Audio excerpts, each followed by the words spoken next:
দিন দুয়েক ধরেই দেখছিলাম আমার রান্নার কাকিমা ভীষণ অন্যমনস্ক হয়ে পড়েছে।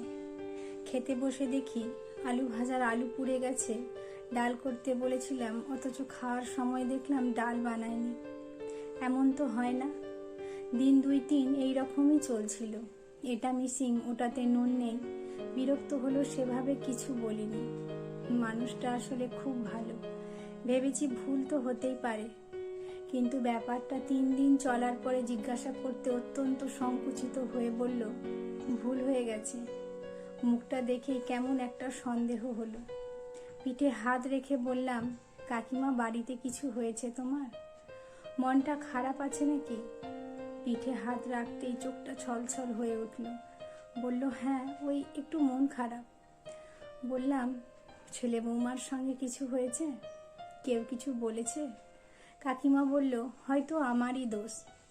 আসলে আমি একটু বুঝি কম, বোকা তো, তাই ভুল করে ফেলি। ওদের দোষ নেই, এমনিতেই আমায় ভালোবাসে।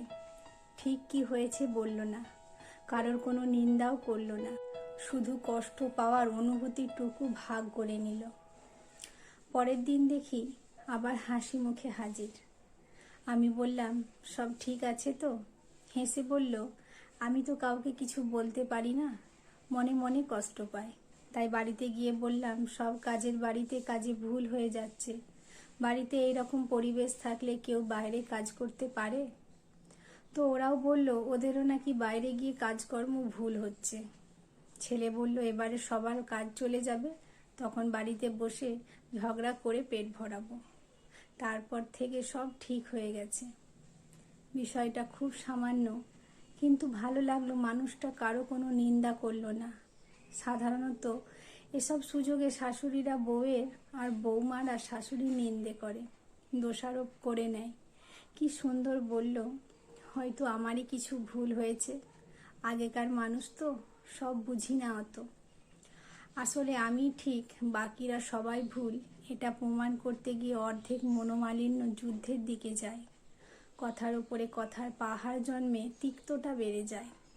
কিছু কিছু মানুষ থাকে, অন্যকে ভুল প্রমাণ করার জন্য 100টা মিথ্যে বলতেও পিছু পা হয় না।